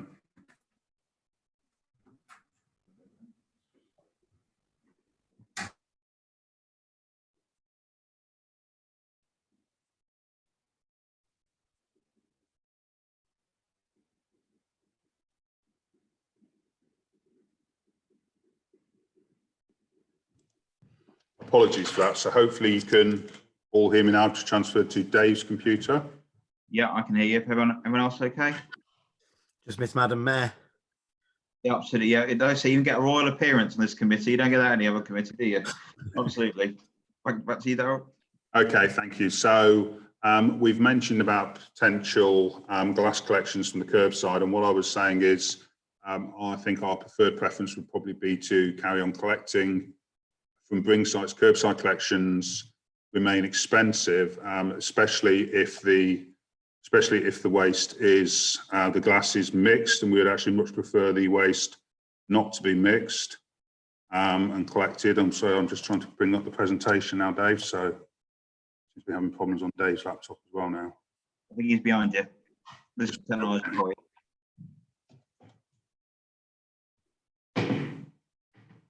Seem to be losing the presentation, Dave, at the moment. Try to get on with us.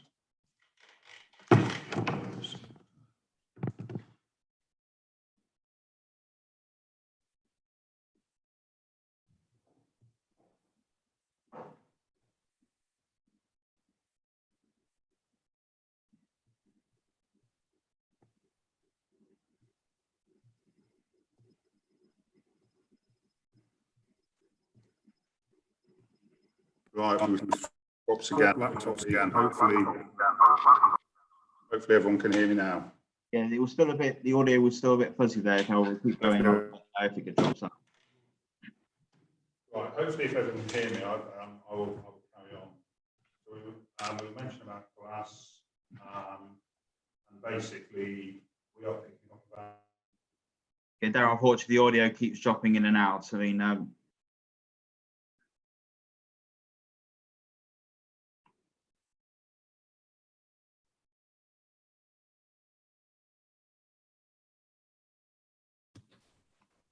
Daryl, if you can use Dave's laptop for the presentation and leave the meeting on your laptop. So if you want to exit the meeting using your laptop, because your laptops are close, there's going to be feedback.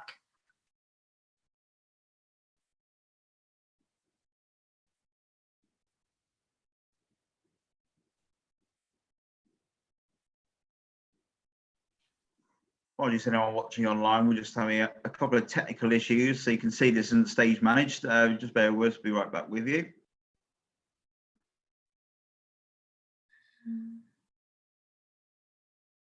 Yeah, so Daryl's no longer in the meeting, so hopefully, Dave, if you can share the presentation, and if Daryl can sit with you to show the presentation. We can't hear you, you're on mute. Yeah, and if it's safe to do so, Laura. If not, we can just go through the slides. Or I can share the presentation if you want. Yeah, obviously, I'm that would be helpful. Yeah. Dave and Daryl sat next to each other if they can't for the social distancing point of view. Bear with me a second, won't be long. So we're responsible for half the council senior officers having to self-isolate.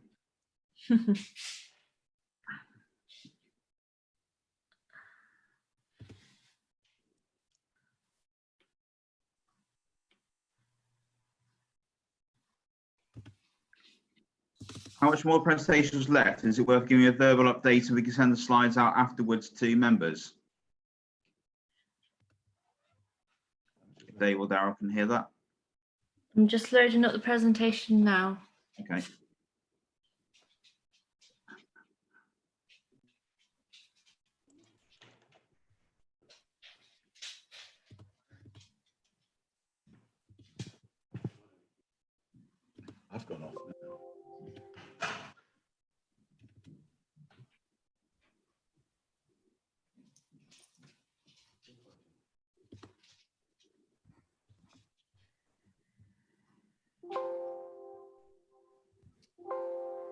Never going to hear that sound, is it? Sorry. No, Laura. Glad it's not just me, technology. I see, Laura. I think we're fine. If you want to, if Darryl, they were able to finish verbally, like I say, we can send slides on afterwards. And then. Okay, so hopefully everyone can hear me. Yeah. I'm back in a different room. Apologies though, I'm not quite sure what went wrong there. It seemed to be going very well, and then all of a sudden it changed. Laura, if you're able to carry on trying to share the presentation. In the meantime, I can't actually see my presentation at the moment. So we mentioned about consistency of collections. That's ultimately the main change for the council. As I said, we were talking about glass collections. We were talking about the core materials, and clearly that's a significant cost for the council, and also like I say, a big change for our residents as well. So, but as we said before, the government have sort of mentioned that they will be looking at funding that.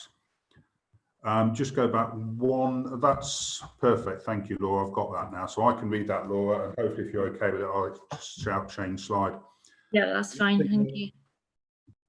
The other thing that the Environment Bill was very clear on is that garden waste collection should be free to all.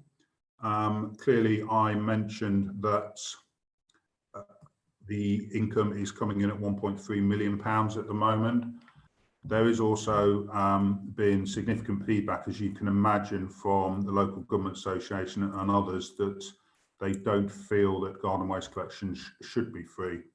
One of the other things that was mentioned in the very, very early stages of the Environment Bill is we should have a national colour for bins. So everyone's bin should be changed to a certain recycling colour. So if you moved around the country, you would know what goes in which colour bin.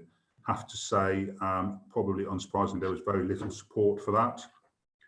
Next slide, Laura, please.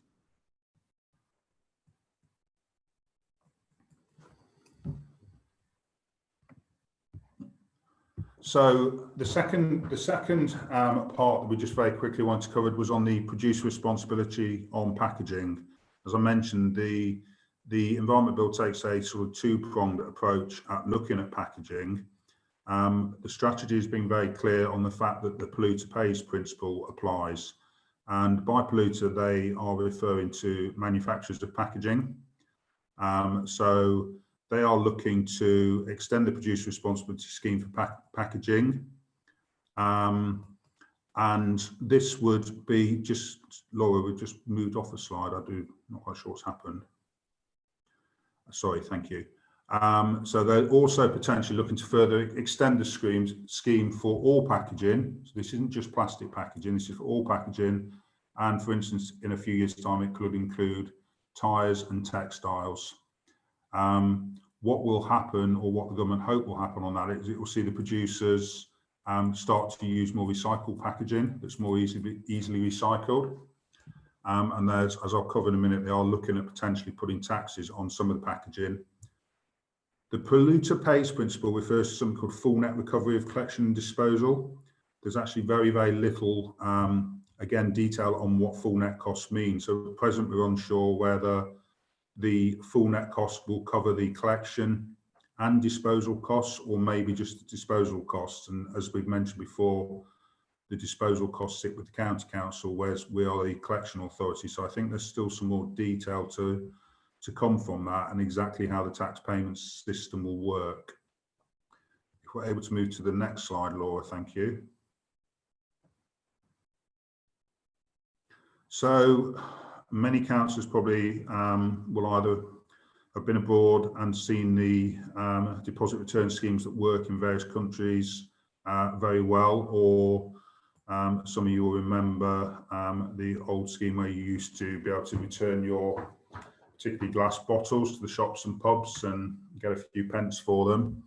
The government are very keen to introduce a national deposit scheme for plastic bottles, glass bottles and drink cans. However, they want to carry out a lot more consultation and review the evidence on how this would actually work and the benefits of such a scheme. However, they are saying that ideally they would want to put one in. They feel it could help reduce litter on the go, increase recycling rates, and also improve the quality of materials recycled. The one thing that we have pointed out, and a number of local authorities pointed out, is it could have a detrimental effect on what we currently collect in our blue bin, with less likely to be collected. And that again may then have an impact on the tonnages and the contract between Veolia and Nottinghamshire County Council. There were plans for further consultation over the summer this year. Our understanding at the moment is this is now currently delayed.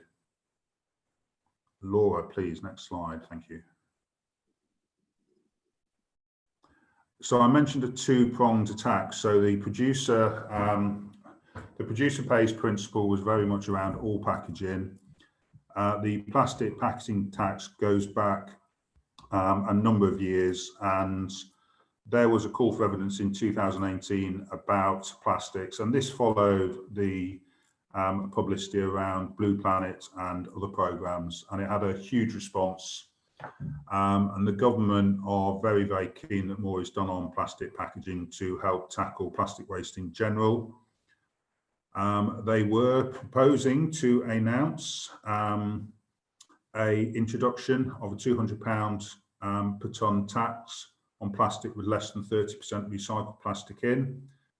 The aim of that is to encourage the use of recycled plastics in packaging, and hopefully that will make it much easier to actually recycle the plastic, increase levels of recycling, stimulate demand, and divert it away from landfill or incineration, or potentially it ending up abroad somewhere, which obviously is where a lot of the very negative publicity came in.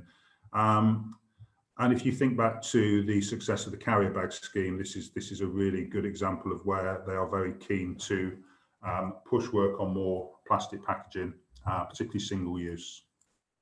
Next slide, please, Laura. So in relation to how we move forward with this, Nottinghamshire is actually in quite a good position.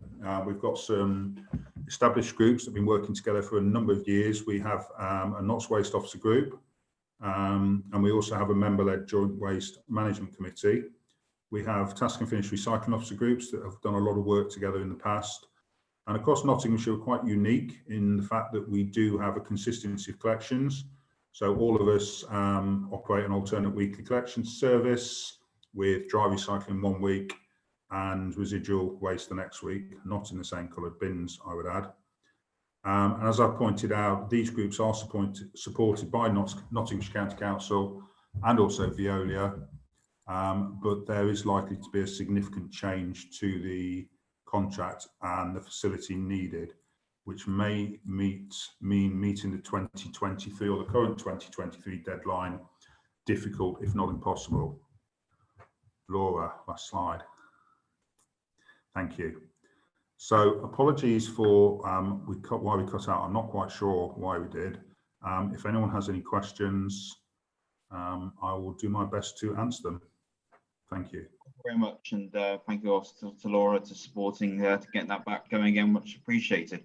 I think, like I say, I mean, that presentation is really useful. It'd be easy just to say, oh, we can't do a presentation because we're waiting what the government says, but we may be waiting for a long time. So it's important that we're updating members in terms of where we currently are. I mean, like I said, there's a lot of unanswered questions there, and a lot of very good schemes that potentially we could operate, but the ultimate question is going to be who pays for it. And I think that's going to be, especially at the moment with the current financial situation as a result of the COVID-19 pandemic, I imagine that's going to be the major stumbling block to implementing that. And obviously the discussion with the county council because of the relationship we have with waste with them to disposing it. So before I add any more points, I'd like to go around the room. The chat function is still down on my computer, but I did see quite a few notifications pop up. Councillor Jones, I saw about 3 or 4 from yourself, so I will go to you first. Then if anyone else who wishes to speak could raise their hand, please, because that's still working for now. And I'll come to you in the order when it goes up. So Councillor Jones, please. Yeah, when we looked at coloured recycling, coloured glass recycling before, I mean, I agree with what's been said about commingled, which happens at the county's tips, incidentally. But the colour separated was by far the most environmentally sensible thing to do. It's indefinitely recyclable if it's colour separated, and it saved an enormous amount of energy, calcium and sand. I presume that's still the case. So I still strongly support colour separated glass collection, or obviously at the Bring sites. The question I had is, do we know where our plastic ends up at all? Yes, very much in support of some of the government's intentions, and I hope they see them through. In particular, the deposit return scheme, because although it might undo a little of our recycling, there's so many cans and bottles and plastic bottles chucked on roadsides, and I know from relatives in Canada and elsewhere that anybody who's poor or any kid who's after money will go along the roadside picking up the stuff and taking it for cash. So yeah, that's my comment. But my question is, do we know where our plastic ends up? Thank you, Councillor Jones. Darryl, could you answer that question, please? Yeah, I'm happy to answer potentially 3 questions I think I picked up there. So first of all, apologies for the confusion, Councillor Jones. All our glass remains colour separated and collected at Bring sites. I think the point I was making is to bring it curbside is actually probably a lot more an expensive process, but at the Bring sites we separate it out into clear, green and brown. The glass vehicle is 3 compartmental, so it's then took into individual bays at our new depot at Eastcroft. It's kept separated, and as you say, that's much better for the environment. So I can reassure you that's currently the situation and will remain the situation. Where does the plastic go? Obviously, we are not the disposal authority, we're the collection authority. It's a question we often ask of Veolia. The reply is that Veolia will always be looking for the most sustainable markets. The fact is, the last time we asked them, they reassured us that all of the plastics collected as part of the Nottinghamshire contract remained in the UK with sustainable reprocessors. The third question is just a comment more than a question. I think you mentioned, I would totally agree with you about the deposit return scheme and hopefully people either reducing litter or picking up litter. I think the point I was making is potentially it could have an impact on the blue bin, and you could potentially put your blue bin out at night and find it had maybe been ruffled through by someone wanting to make a quick buck overnight. So, but yes, hopefully I've answered those. Yeah, thank you. So next I'm going to go to Councillor Bansal, please. So yeah, my question was around the curbside glass collection as well, and I was just going to make a comment around that. But I think it's already been a lot of discussion around that, and the question as well just now. So, and to be fair, in the chat functionality, I can see that Councillor Walker put it up as well. The question being, you know, well, I think it's only fair if we go to Councillor Walker if he wants to ask the same question I had, and if he wants to add a bit of context, because the word in there is more or less what I had written down. Well, I mean, I'll go to Councillor Walker in a moment. Was there any other question you wanted to ask while we're with you, Councillor? No, it was literally that. Okay, as for that, I can't deny that great tee up for Councillor Walker, so I will not keep him in any suspense and pass over to Councillor Walker first then. Well, very gracious of you, Councillor Bansal, but not really required. I think I sort of submitted the question really, which I'm just looking back up for it now. I've never understood why Broxtowe has curbside glass recycling whilst Rushcliffe doesn't, yet both presumably under the same county waste disposal contract. Do we have any idea how glass recycling rates differ between Broxtowe and Rushcliffe? Darryl, do you have that information to hand? I do. I think there's 2 answers to that one. The first one is glass actually sits outside of the current waste disposal contract. So it's up to each individual authority where they dispose of it, which is why, in my own view, it's much better that it's collected colour separated. Not only is it good for the environment, as Councillor Jones pointed out, but we do actually make quite a substantial income from selling it on, because it's a much more valuable resource if it's not mixed. Mixed glass generally, and a lot of authorities, I have to say I'm not quite sure what box they do. A lot of authorities that collect mixed glass, it's generally sold on not for a lot of money and can end up in things like road aggregates and stuff, whereas ours is taken back up to Berryman's in Yorkshire and returned back into glass bottles. The other thing I would say is, without, as I mentioned before, we are the top recycler in Nottinghamshire. Conversations I have with waste colleagues in other authorities cannot believe how much waste we pick up from our residents visiting the bring sites. I'm not sure the tonnage in Broxtowe, but I do know that the 2,500 tonnes we collect from the bring sites in Rushcliffe is more than both Gedling and Ashfield collect from their own curbside collection services. I'm quite happy to have a chat with my Broxtowe colleague and find out the figures if that would help. But generally the debate we have at waste officers is actually Rushcliffe is picking up more waste from the bring sites than is being picked up at curbside by other councils. Well, thank you. No, I think that's a really interesting stat, actually, because you would think it'd be the other way around, with people wanting to avoid the Sunday morning drive of shame and put it into the bin instead. But I think what you've actually said there about the money that we're making back for the council is a really important point. It's getting that balance. I know residents would love us to do the curbside collection, because again, I'm asked many times, but I think that's a really important point to put out there, that it's much more cost effective the way we currently do it with those sites there, and it's separated. So if you could get those figures and send them around there, I think that would be appreciated for the group, just to add the extra information to that. But thank you very much. I will go to Councillor Williams next. I know it disappeared off the. I think your hand's gone down, Councillor Williams. Was there anything else you wanted to add? Yeah, it has. It was actually just about the producer of the plastic, and it was just to get clarity. Is it with the tax and that around? Is it the company that's manufacturing the products and that, or is it kind of where it goes through the system that this tax kind of goes through? I know with a lot of work that companies who sell products and that are having to look at this kind of how much waste and plastic particularly, and also cardboard and that, how much they put into the system, it goes through the system. If there's that kind of thing, and if there is any impact with businesses who kind of have that are part of the county disposal, who get the borough to come and get, you see the bins around, commercial ones, is there going to be impacts with that, and just how it was just going to work? But just wanting clarity, that was all. Thanks so much. Yeah, I think I know a couple of the answers as well. So go to the expert, which is Darryl, if you're okay to answer those points.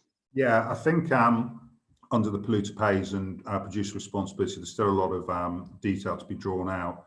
What appears to be very clear is it's the manufacturer of the product.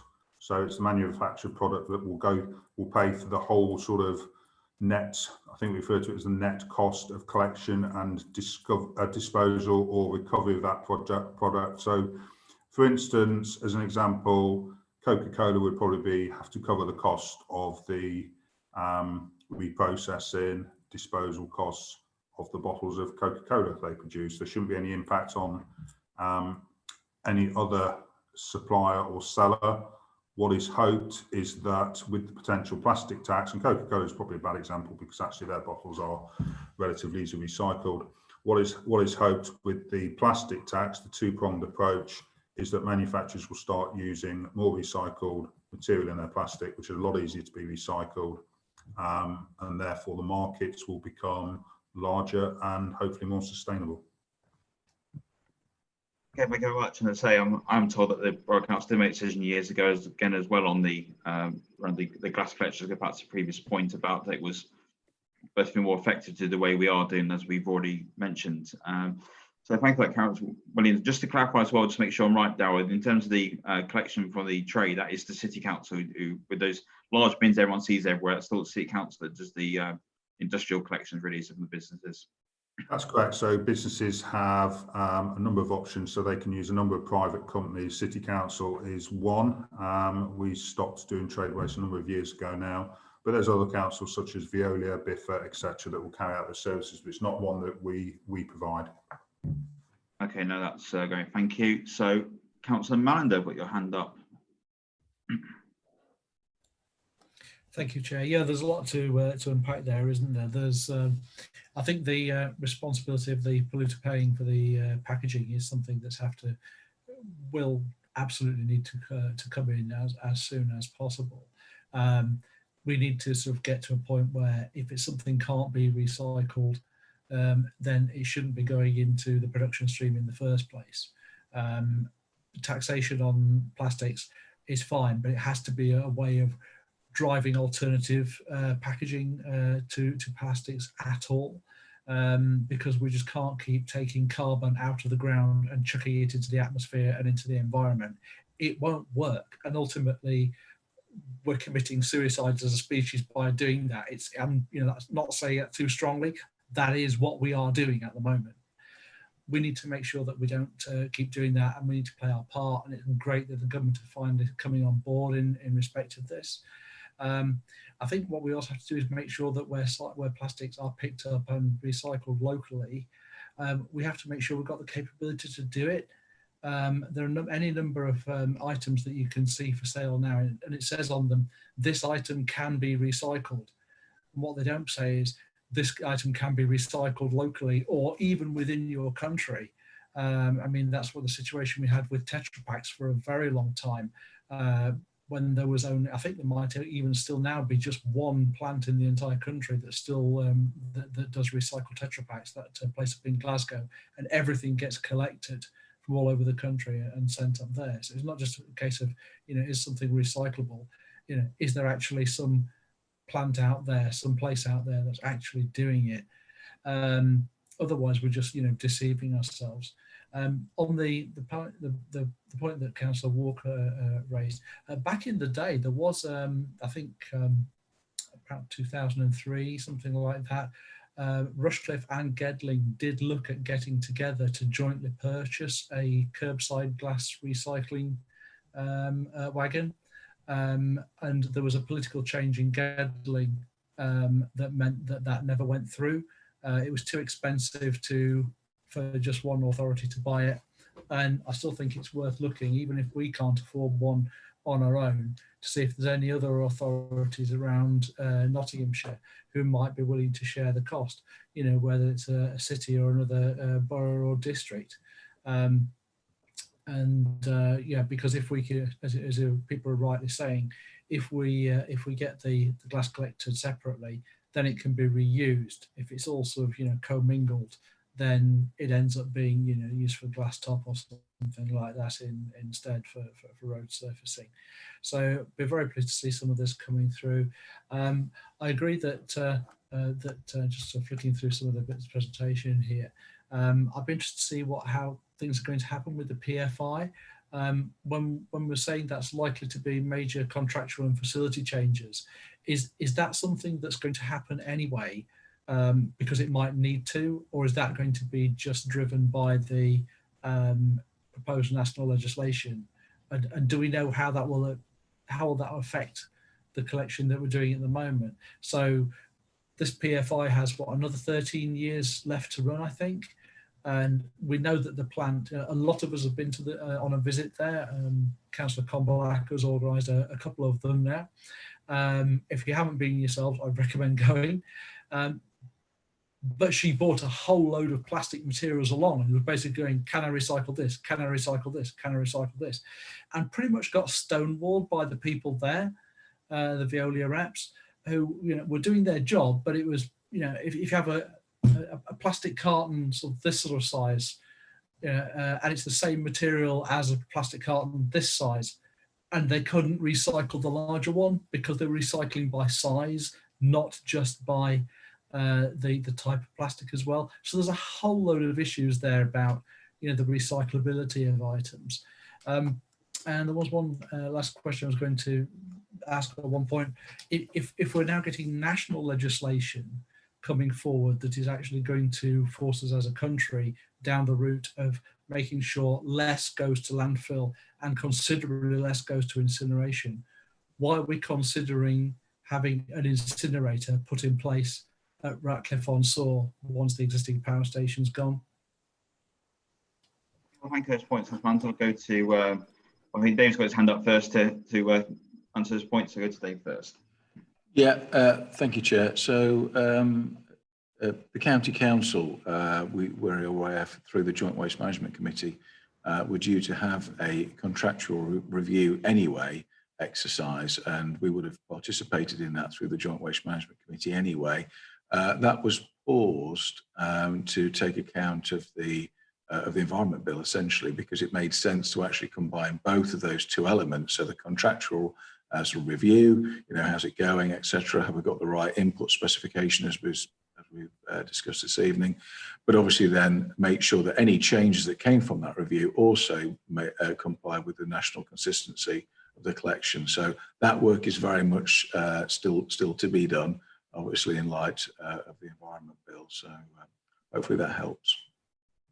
Thank you. Darryl, is there anything else you wanted to add on the points that Councillor Mander made? Just a couple, just picking up. I would totally agree with Councillor Mander that once the detail comes out, the producer responsibility is going to be particularly important.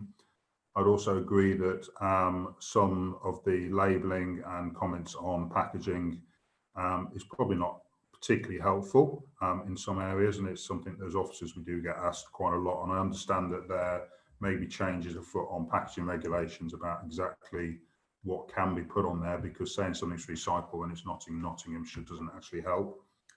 I think the only other point sort of picked up on was the work potentially partnering Gedling or some joint work with Gedling.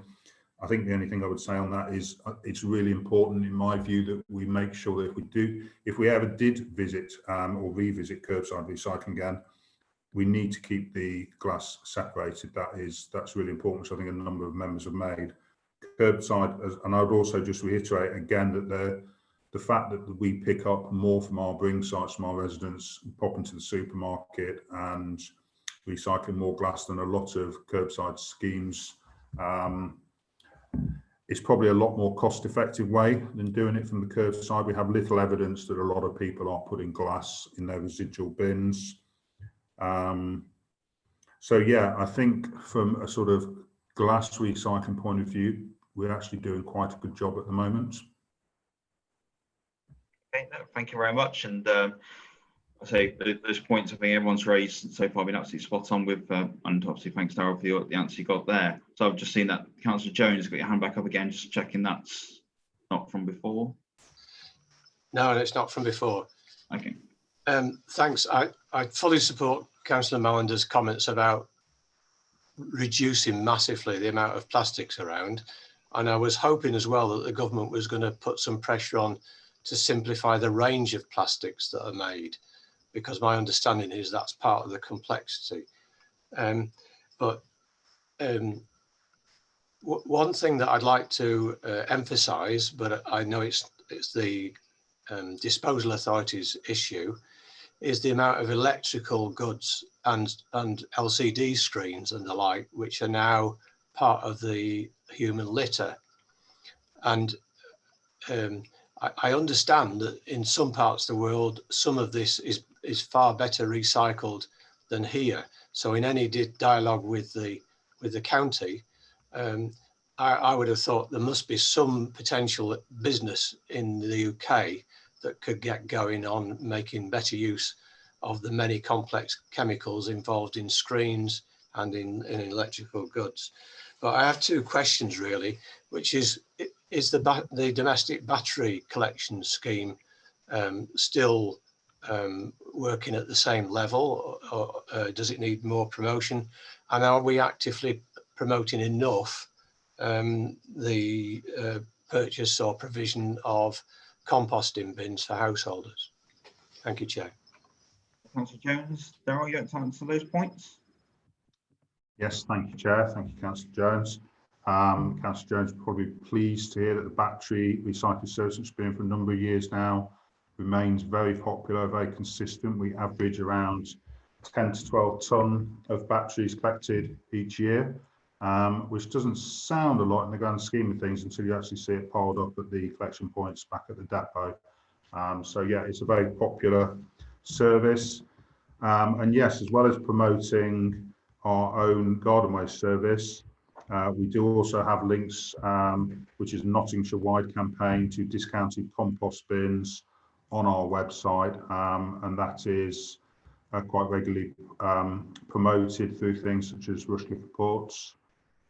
So yes, there is a link on our website to a discounted compost company. Thank you, Darren. I think just to pick up again on Councillor Jones' points, I think the discounted compost bin is a good point there, where again, that might be some of social media. Again, in Rushcliffe Reports is great on the website, but we want to try to get to perhaps a generation of people who are perhaps more use social media than perhaps don't read Rushcliffe Reports. We've been very, there's nice, I think, Rushcliffe Reports is. I think we've got to see if we can find other ways to promote that out. That'd be great. And just on the batteries, again, it's been a while because I take mine to local shop, but do we still, is a plastic bag we go out still to put the batteries in, or do we use a more sustainable method? No, it's one of the things that we are looking at, because at the moment we purchased many years ago a large stock of batteries, and yes, they would be potentially considered at the moment single use. So we are looking at potential alternatives, or whether residents can sort of use a bag that may have been used in their property a number of times and then fill it with batteries. We do have a smaller stock still left of the original stock of bags we bought many years ago, but I think once they've been used up, then we need to revisit potentially how we collect those. Okay, that's great. Thank you very much. Councillor Jones, your hand's still raised. Can I just check there's nothing further you want to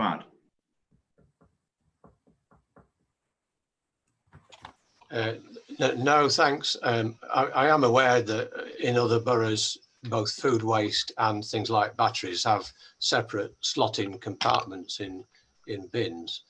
So maybe that's one way ahead. But thank you, that's all. Cheers. Thank you, Jones. I think it's a great point. Back to the earlier point we made about cost, because again, I know when my gran lives in New Malden, they have everything there. I mean, literally, I don't know how she remembers it all, because I can't, with about 12, 13 different ways of recycling, but that is reflected in the council tax they pay. But like I say, it's definitely a conversation we're going to have to address as a council going forward. So with the presentation, we have no recommendations. This is not a report item. It's just to, again, have that presentation. I want to thank Darryl for that and everyone for the debate. I think that was a lot of information that was given there, and the way it's going back and forth. So we're going to move, unless there's any further comments, which I'm not seeing any more hands raised. Just want to thank again, like I said, Darryl for that. And I'm sure we will be revisiting this once the government bill is announced and once the cabinet and the council decide on the direction we're going forward to implementing that. I'm sure we'll come back as a scrutiny group to scrutinise what we're doing going forward. So final item you'll be delighted to hear, I'm sure, is the work programme. So pass to Dave Banks, if I may. Thank you, Chair. So yeah, we've despite the global pandemic, we've still managed to put together a really strong programme for the remainder of the year.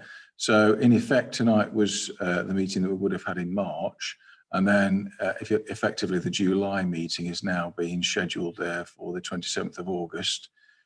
Two items on that particular agenda. We've got the fireworks item, which emerged from a council meeting where there were some concerns around the usage of fireworks and also the promotion of sound reduced fireworks amongst the population.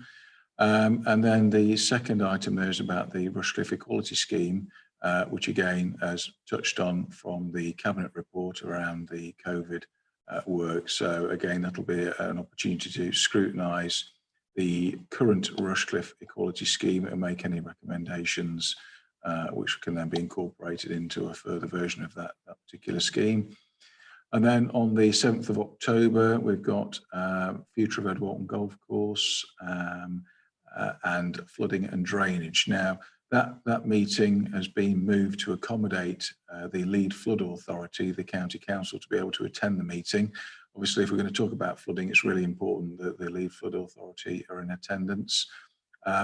There's a possibility that the Ed Walton Golf Course item may need to move, so there's a certain health warning in terms of the accuracy of the current work programme. But again, we'll feed that back as soon as we get that confirmed.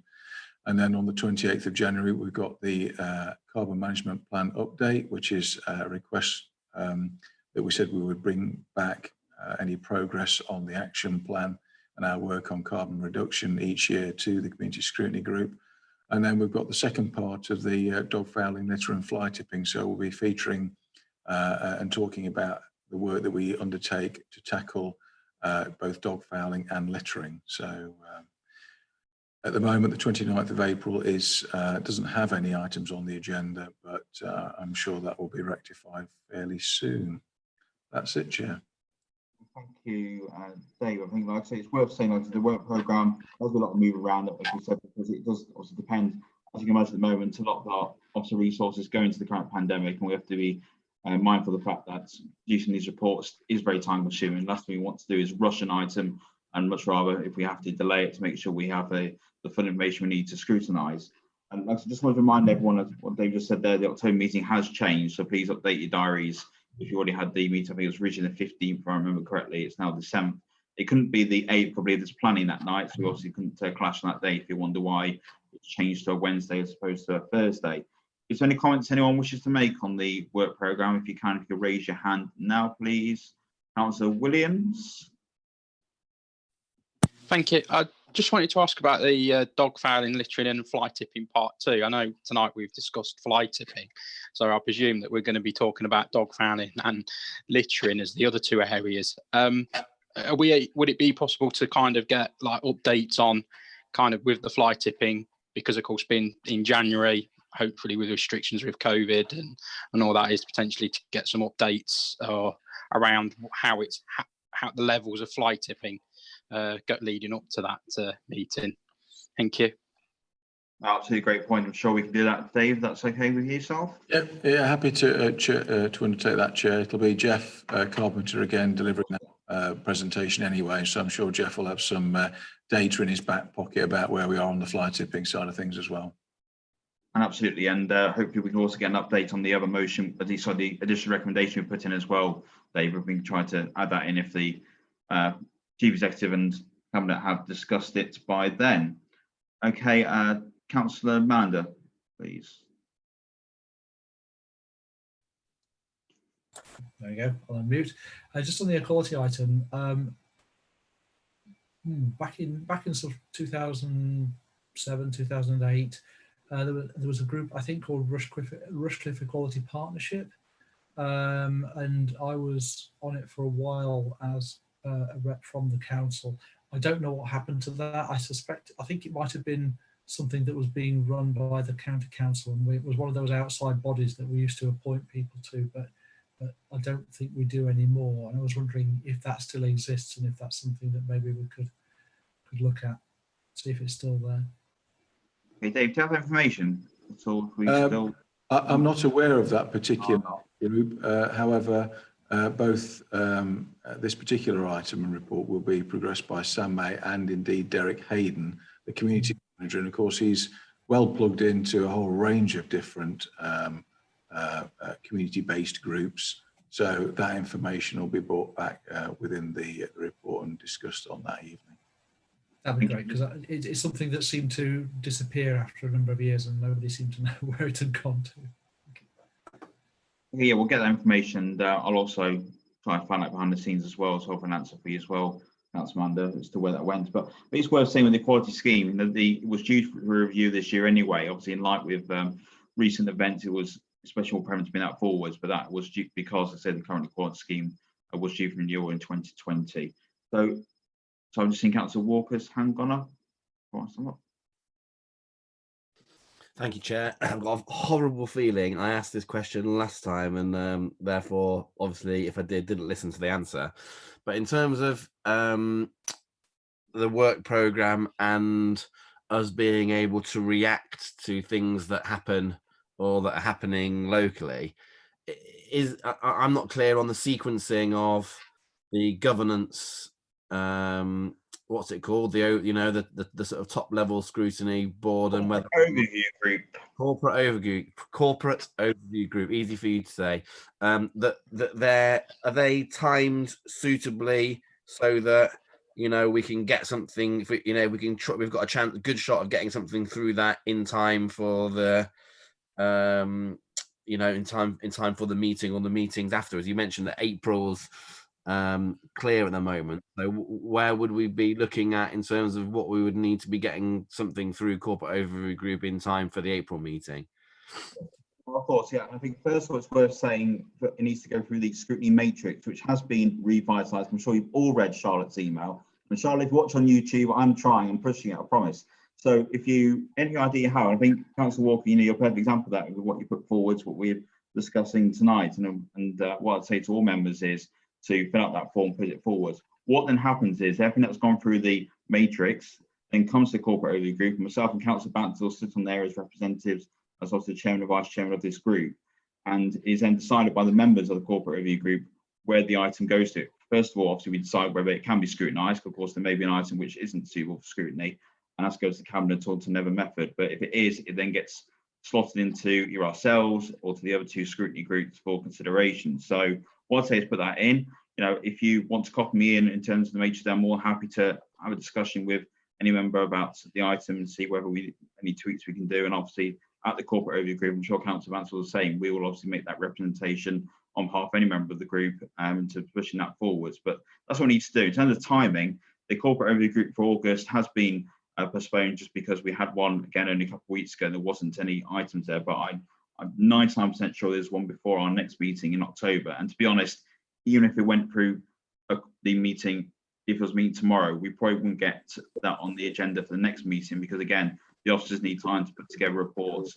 So we have to bear that in mind, the timeline. So what I just say to any member is put the item in as soon as you can, and it will be. And then again, when we get to our work programs, if we feel that we need to move that around, that's what we're here to vote on and decide. So again, anything you want to put forwards, please get that in as soon as it gives more flexibility for both the corporate overview and ourselves to see where that goes and slot in, obviously in discussion with Dave Banks and the other officers to make sure that we have a even agenda. We obviously don't want 5 items on one agenda and one on the next. Be all night otherwise, won't we? So, I mean, Dave, is there anything else you want to add that I've not covered? No, I think that was excellent explanation. Thank you, Chair. I think the other thing just to add to that, of course, is that members will be aware that there were a number of items that were raised at the last full council meeting, which were going to be sent to look at scrutiny. So, for example, things like the grass sites, looking at wildflower creation there and linking that through to the Rushcliffe Nature Conservation Strategy Review and so on. So there's a whole raft of things that are coming through council, which of course also need to be included onto the scrutiny work programme, which again, corporate overview group will have a view on as to which group actually look at that. And then in addition to that, of course, there will be a number of policies and strategies which the council will be needing to review. Again, we'll be looking to bring those through to the relevant scrutiny group as well. So I think that there's potentially 3 routes by which work will be generated for any of the scrutiny groups. Thank you very much. Okay, so Councillor Jones, I see your hand's gone up. Yeah, it's just the point that when the new scrutiny system was set up, one of the principles I remember having presented to us was that we should be scrutinising cabinet members more than officers. Now, I notice we've not been doing that, and I just wonder, it's just a question really, whether really we should be asking the relevant cabinet member questions rather than officers, or whether basically the officers would end up providing the answers for the cabinet member. But I doubt they could do that on the spot. I just think the cabinet members aren't listening to the dialogue necessarily. Okay, well, thanks. I mean, I do know that Councillor Inglis is watching the stream tonight, for example. So I know you've no doubt taken this on board and has come back there. So yeah, Rob, and I won't answer on his behalf by accepting the invitation to attend, but I do know from conversations I've had with Councillor Inglis that he's more than happy to attend if we feel he needs to, for that sense. He doesn't want to just attend and make it look and dominate our agenda. He knows we've got that separate function of scrutiny, but I do know he's welcome to attend. I think it's one where we have to decide on a item basis. For example, when we get to work program, if we know what's on the next meeting, if we feel that actually we need the cabinet member there, that's when we can put the request for the cabinet member to attend. So I don't think it can be a generic point, because there may be some meetings where they're not needed. So what I'd say is I think we just need to address that on a meeting by meeting basis, and then decide as a group whether we want to put that request for the cabinet member to attend. And as I'm sure Councillor Inglis would. So Dave, unless there's anything else you want to add to that? Just to add that I am aware that, for example, Councillor Eddie Veen, as the portfolio holder, has been asked to attend, I think it was the Growth Scrutiny Group, to answer some particular questions to that. So there have been a couple of examples of that kind of practice whereby cabinet members have been asked to attend. So, you know, it is happening. Okay, and I think what we have to say as well is, you know, when the agenda comes out, if there's members again who feel that they would benefit from the cabinet member there, again, we do have that flexibility. So, I mean, for the next meeting on 27th of August, I know it's short date, and Bob's probably firing daggers at me now from the YouTube from the YouTube stream. But does the group feel that they would benefit from having a cabinet member, not say it's necessarily Councillor Inglis, whoever we decide at the next meeting or not, as it currently stands? If there is, feel free to raise your hands. I can go to speak to you now. Okay, well, again, if we leave it for now that we don't believe that Councillor Inglis needs to attend the next meeting, but saying that when the agenda comes out and the pre-agenda there, if we feel there may be a need, I'm sure that Rob wouldn't mind attending at short notice to another member. So, yeah, Councillor Jones, is very much a good point. I do remember that as well from the presentation, I think, that we had from the previous Chief Executive, but we'll have that flexibility in mind going forwards. Okay, so is there anyone else who wants to raise anything about the work programme before we sum up? You know, well, again, thank you very much for your time tonight. I think it's been really, really good debate, as it always is with our meetings. So I really appreciate everyone for contributing, and for all those hundreds watching on YouTube, it's much better than Coronation Street. So hopefully we'll see you again on the 27th of August, where the meeting again will be held virtually here. So thank you very much, everyone, for your time tonight. Thank you again for all the officers for attending and their support. I shall see you all next month. Thank you very much.